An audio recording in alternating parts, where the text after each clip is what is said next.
Now, no one wants to see children suffer for the crimes of their parents, but that can't excuse the Albanese government's total failure even to explain, let alone justify, letting Jihadi families return to Australia.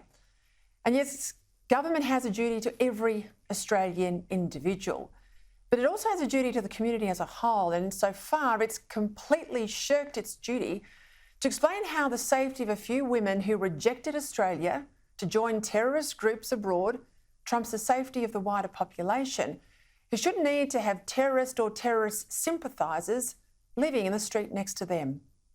Not a single government minister so far has fronted the cameras to justify bringing these jihadis back.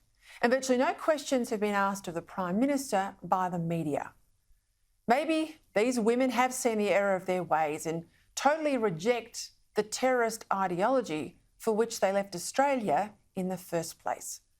Perhaps they've all given assurances that they'll wear ankle bracelets, attend de-radicalisation classes for all the good that'll do, and treat with respect the many refugees who call Australia home that the partners of these women wanted to kill. Maybe some of them will be tried, perhaps convicted and sentenced, although if that chance of evidence acceptable to any Australian court coming out of a war zone up to a decade later. The point is, no one knows because the government won't say. That's why today even state Labor MPs are speaking out against how this is being done. And this too from the new Federal Independent in Western Sydney, Di Lee. We've written to the Home Affairs Minister Claire O'Neill ages ago, asking them to give us some information about it.